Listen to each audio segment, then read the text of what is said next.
মুক্তিযোদ্ধাদের নাতিপুতিরাও পাবে না, তাহলে কি রাজাকারের নাতিপুতিরা পাবে? মুখে মধু অন্তরে বিষ, কথাটা অনেকটাই মিলে যায় শেখ হাসিনার সাথে। মুখে মুক্তিযোদ্ধাদের প্রতি ভালোবাসার বলি ছড়িয়ে রাজাকারদের বিরুদ্ধে বিষেধগার করে যেন নিজেকে মুক্তিযুদ্ধের এক অদম্য সৈনিক হিসাবে তুলে ধরতেন শেখ হাসিনা। কিন্তু বাস্তবে তিনি ছিলেন সম্পূর্ণ বিপরীত চরিত্রের অধিকারী। তার রাজনৈতিক আচরণ, প্রশাসনিক সিদ্ধান্ত এবং মুক্তিযোদ্ধাদের প্রতি তার অবজ্ঞামূলক ব্যবহার প্রমাণ করে তিনি আসলে রাজাকারদের প্রতি একটা অদ্ভুত টান অনুভব করতেন। অবিশ্বাস্য হলেও এটাই নির্মম সত্য। মুক্তিযুদ্ধের প্রকৃত বীরদের তিনি বারবার অবমূল্যায়ন করেছেন, অবহেলায় দূরে সরিয়ে দিয়েছেন। অথচ যেসব রাজাকার একসময় পাকিস্তানের পক্ষে অস্ত্র তুলে নিয়েছিল তাদেরকেই তিনি ক্ষমতা ও সুবিধার আসনে বসিয়েছেন, যেন মুক্তিযুদ্ধের চেতনা তার কাছে ছিল কেবল রাজনৈতিক পুঁজি। অথচ বাস্তবে তিনি রাজাকারদের ভাবধারার ধারক ও বাহক হিসেবে কাজ করছেন। এ সম্পর্কে বিস্তারিত জানতে ভিডিওটি না টেনে সম্পূর্ণ দেখতে থাকুন। শেখ হাসিনার একমাত্র ঘনিষ্ঠ সহচর ও মুক্তিযোদ্ধা মতিউর রহমান রিন্টু তার বিখ্যাত আমার ফাঁসি চাই বইতে একের পর এক চাঞ্চল্যকর চিত্র মোচন করেছেন। রেন্টুর লেখায় উঠে এসেছে কিভাবে স্বৈরাচার হাসিনা মুক্তিযুদ্ধের ইতিহাসকে বিকৃত করেছেন, কিভাবে তিনি রাজাকার প্রীতি রাজনীতি করে মুক্তিযোদ্ধাদের মর্যাদা পদদলিত করেছেন। রেন্টুর বর্ণনায় স্পষ্ট হয়ে ওঠে শেখ হাসিনা মুখে যতই মুক্তিযোদ্ধাদের কথা বলুন না কেন, অন্তরে তিনি ছিলেন রাজাকারদের মতোই প্রতিহিংসা পরায়ণ ও ক্ষমতার লিপ্সু। তার প্রশাসনে রাজাকাররা পেয়েছে পুরস্কার আর মুক্তিযোদ্ধাদের অনেকে পেয়েছে অপমান।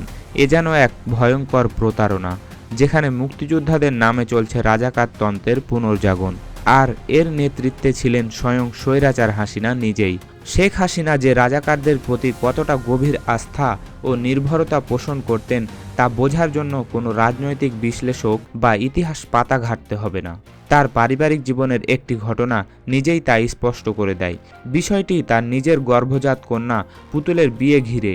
জাতির তথাকথিত মুক্তিযুদ্ধের উত্তরসূরি হিসাবে নিজেকে পরিচিত করলেও শেখ হাসিনার এই বিয়ের আয়োজন যেন মুক্তিযোদ্ধার চেতনার পরিপূর্ণ পরিহাস। তিনি চেয়েছিলেন তার কন্যার জীবনসঙ্গী হোক এমন এক পরিবারের সন্তান, তাদের অতীত মুক্তিযুদ্ধের রক্তমাখা ইতিহাসে কলঙ্কিত হয়ে আছে রাজাকার তকমায়। অথচ দেশের অসংখ্য বীর মুক্তিযোদ্ধার পরিবার ছিল দেশের জন্য জীবন বাজি রাখা তরুণদের উত্তরসূরি, কিন্তু তাদের কাউকেই শেখ হাসিনা যোগ্য মনে করেননি। কারণটা সহজ, তিনি মুক্তিযোদ্ধাদের চেয়ে রাজাকারদের বেশি বিশ্বাস করতেন, তাদের সান্নিধ্যে নিজেকে নিরাপদ ভাবতেন। তাদের কাছে নাকি তিনি রাজনৈতিক সমর্থন ও ব্যক্তিগত আনুগত্যের নিশ্চয়তা খুঁজে পেতেন। তাই পুতুলের বিয়ের ক্ষেত্রে তিনি দ্বিধাহীনভাবে রাজাকার পরিবারের দিকে হাত বাড়িয়ে দিয়েছিলেন।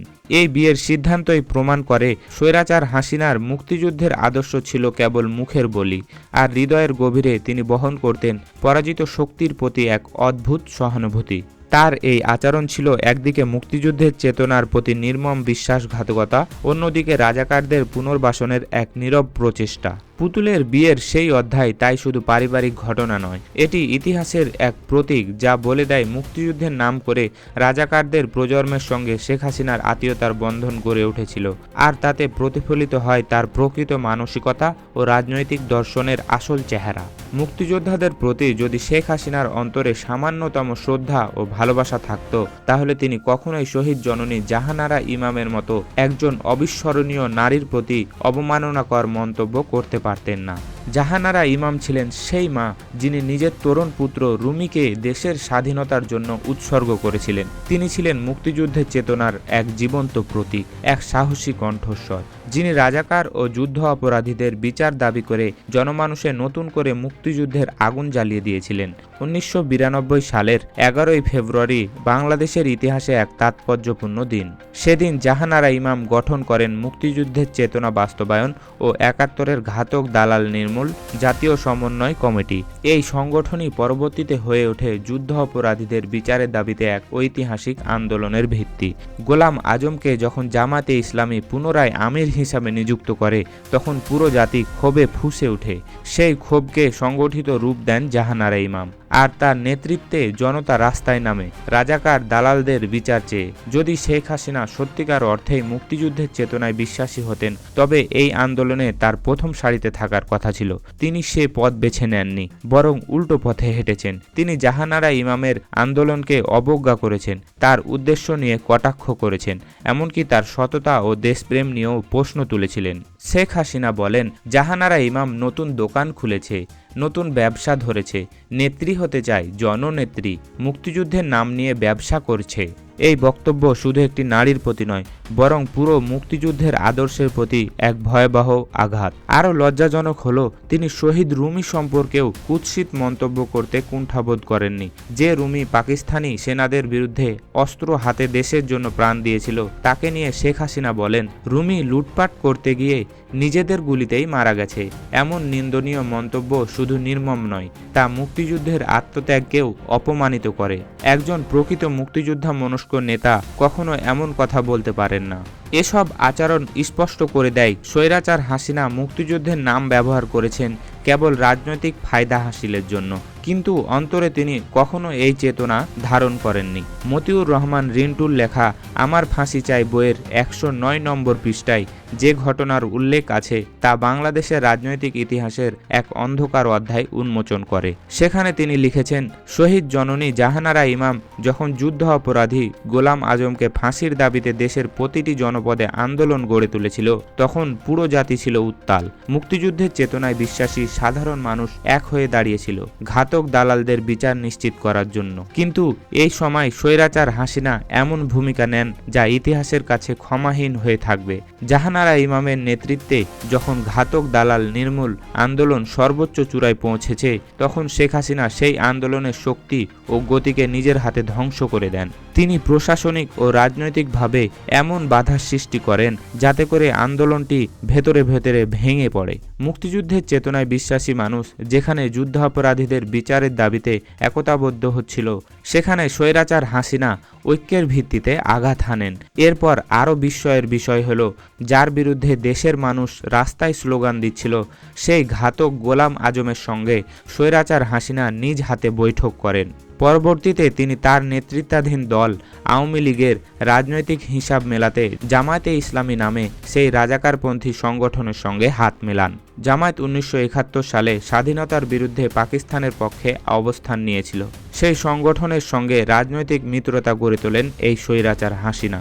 একজন প্রকৃত মুক্তিযোদ্ধার মন যদি তার মধ্যেই থাকত, তবে তিনি কখনোই শহীদদের রক্তের দাগে হাত রাঙানো ব্যক্তিদের সঙ্গে এক টেবিলে বসতে পারতেন না। গোলাম আজমের মতো যুদ্ধ অপরাধীর সঙ্গে রাজনৈতিক বৈঠক করা মানে হলো শহীদদের আত্মত্যাগকে তুচ্ছ করা, মুক্তিযুদ্ধের চেতনার সঙ্গে বিশ্বাসঘাতকতা করা। কিন্তু শেখ হাসিনা বিন্দুমাত্র সংশয় ছাড়াই সে কাজ করেছেন, যা প্রমাণ করে তার মুক্তিযুদ্ধের প্রতি আনুগত্য ছিল কেবল মুখের বলি, অন্তরে নয়। পরবর্তীতে এই শেখ হাসিনা রাজাকারদের বিরুদ্ধে যে নাটক মঞ্চস্থ করেছে তা অনেকের চোখে মুক্তিযুদ্ধের চেতনা বাস্তবায়নের মহৎ উদ্যোগ বলে মনে হলেও বাস্তবে এর ভেতরে ছিল সম্পূর্ণ ভিন্ন এক হিসাব নিকাশ। এর পেছনে লুকিয়েছিল ক্ষমতার রাজনীতি, প্রতিশোধের আগুন আর বিরোধী শক্তিকে নিশ্চিহ্ন করার নোংরা কৌশল। বিএনপির পাশাপাশি জামাতও একটি সংগঠিত রাজনৈতিক শক্তিতে পরিণত হয়েছিল। তাদের সমর্থন ও সাংগঠনিক প্রভাব আওয়ামী লীগের জন্য ছিল এক ভয়াবহ হুমকি। তাই শেখ হাসিনা তার হাতে যখন প্রয়োজন ছিল এমন এক নৈতিক অস্ত্র ব্যবহার করে, যা ব্যবহার করে তিনি জামায়াতকে কোণঠাসা করতে পারেন, আন্তর্জাতিক পরিমণ্ডলে নিজেকে মুক্তিযুদ্ধের একনিষ্ঠ রক্ষক হিসাবে প্রতিষ্ঠা করতে পারেন এবং একই সঙ্গে বিরোধী রাজনীতিকে দুর্বল করতে পারেন। এই হিসাব থেকেই তিনি বেছে নেন রাজাকারের বিচার নামের এক রাজনৈতিক অস্ত্র। এই স্বৈরাচার হাসিনা অস্ত্র ব্যবহার করে দক্ষতার সঙ্গে বিচারের নামে তিনি শুরু করেন এক পরিকল্পিত প্রতিহিংসার অভিযান। যুদ্ধ অপরাধীদের বিচার কার্যক্রমে যেভাবে প্রমাণ উপস্থাপন, সাক্ষ্য গ্রহণ ও আদালতের রায় ঘোষণার পুরো প্রক্রিয়া পরিচালিত হচ্ছিল, তাতে তা স্পষ্ট বোঝা যায় এটি ছিল রাজনৈতিক প্রতিশোধ মেটানোর একটি হাতিয়ার মাত্র।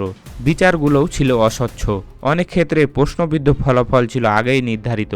জামাতের শীর্ষস্থানীয় বহু নেতা যেমন আব্দুল কাদের মোল্লা, মুজাহিদ, আল্লামা দেলওয়ার হোসেন সাঈদীর মতো প্রমুখকে বিভিন্ন শাখায় দণ্ডিত করা হয়, অনেকে মৃত্যুদণ্ডে ঝুলেন, যদিও তারা স্বদেশী আওয়ামী বিরোধী রাজনীতির সঙ্গে যুক্ত ছিলেন। ফলে জনমনে একটাই প্রশ্ন জেগে ওঠে, এই বিচার কি সত্যি ন্যায় বিচার নাকি রাজনৈতিক প্রতিহিংসার অংশ? এর জবাব লুকিয়ে আছে শেখ হাসিনার নীরবতা ও পক্ষপাত দুষ্ট আচরণে। তিনি যদি সত্যিকার অর্থে মুক্তিযুদ্ধের চেতনায় বিশ্বাসী হয়ে রাজাকারদের বিচার করতে চাইতেন, তাহলে তিনি নিজের দলের ভিতরের রাজাকারদের একই কাঠগড়ায় দাঁড় করাতেন। কিন্তু বাস্তবে ঘটেছে উল্টোটা। নিজের দলে যারা পাকিস্তানের পক্ষে কাজ করেছিল তাদের দিকে শেখ হাসিনা তাকিয়েও দেখেননি।